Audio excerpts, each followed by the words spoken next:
Have you ever really thought about what goes on inside group therapy, beyond what we see in the movies? Well, today we're going to pull back that curtain.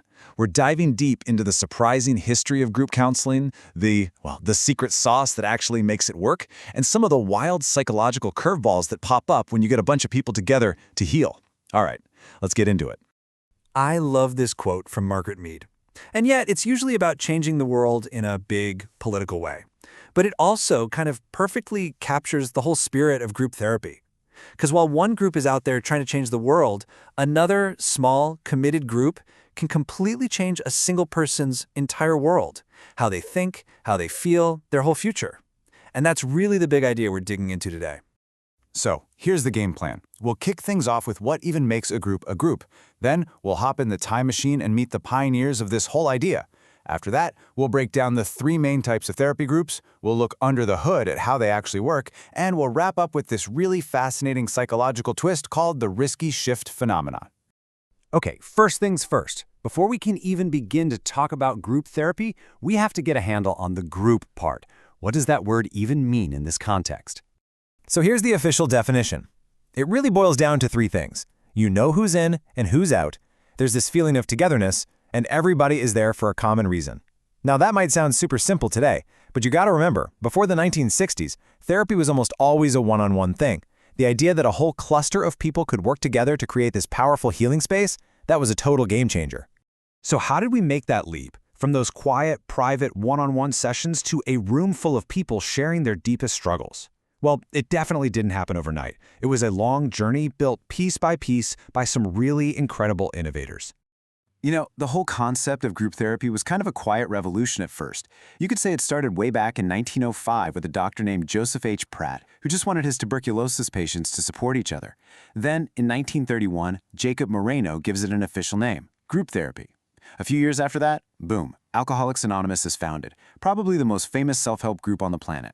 But the real explosion, the moment this went from a niche concept to a mainstream practice, that happened in the 1940s. And that explosion? Well, it was lit by the fuse of a massive worldwide crisis. During World War II, the United States was staring down the barrel of a mental health catastrophe. Just try to picture it for a second. Thousands upon thousands of soldiers were coming home from the absolute horrors of war. They were dealing with what we now call PTSD, with anxiety, with depression, on a scale no one had ever seen. And the system, the old one-on-one therapy model, it just couldn't handle it. It was completely overwhelmed. And this right here is the turning point. That crisis became the catalyst. It was necessity that forced the widespread use of group therapy. And this massive, unplanned experiment proved, beyond a shadow of a doubt, that working in groups wasn't just some cheap alternative. It was a deeply powerful and effective way to heal. Okay, so we've got the origin story. Now let's fast forward to today and look at the different kinds of group therapy you might see. It's not a one-size-fits-all thing. There are basically three main categories, and each one has a very different job to do. A really easy way to remember these is to think of a traffic light. So green means go, right? Here it means trying to prevent a problem before it even gets started. Yellow means caution. You're dealing with an issue that's already here. And red means stop, for tackling really serious long-term problems. Let's unpack that a little. First, you have primary groups. That's our green light. This is all about prevention. Think of like a workshop on stress management for new college students. Then there are secondary groups, our yellow light. This is where a problem already exists, maybe a support group for people going through a divorce. The goal here is to deal with it and keep it from getting worse. And finally, you have tertiary groups, the red light. These are the heavy hitters, dealing with deep-rooted severe issues like chronic addiction. This is often what people imagine when they hear group therapy. And hey, if you need a little help remembering that first one, the source material had this great little trick. Primary and prevention. They both start with P. Simple, right? Okay, so we know the history, we know the different types. But what's the magic ingredient? What is it about being in that room that makes it all work? Well, it turns out there are these powerful unseen forces at play. So every single group you've ever been a part of, your family, your coworkers, your friend circle, has rules. And a lot of them are unspoken. These are called group norms. They're like the invisible guardrails that keep everything on track. Think about it. With your friends, you probably have unwritten rules, right? Like, we don't interrupt each other, or we celebrate each other's wins. That's exactly what group norms are. All right, Next up is something called group cohesiveness. This is basically the glue. It's that feeling of we-ness, that sense that we're all in this together. And when a group has that strong bond, that's when the magic happens. People feel safe, they commit, they show up, and they do the work. It is absolutely essential. Now, this next part is really cool. In any group conversation, there are actually two things happening at the same time. You've got the content, that's what you're talking about, the topic. And then you have the process, that's how you're talking about it.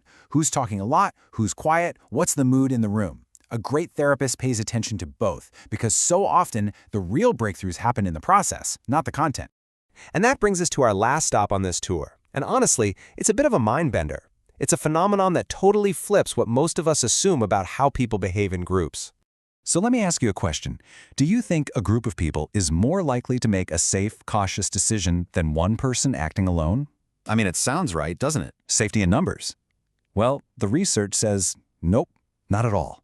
It's called the risky shift phenomenon. And what it means is that a group will often make a decision that is riskier than the average of what each individual would have chosen on their own. It's like the group discussion itself amps up the courage and pushes the final decision toward taking a bigger chance. Kind of wild, right? The easiest way to get this is to just think back to when you were a teenager, right? You and your friends probably did some things that, looking back, you think, I would never have done that by myself. Well, that's the risky shift in action. That's the science behind why a group of perfectly smart people can sometimes make some, let's just say, very bold decisions together. And it's actually part of a bigger idea called group polarization.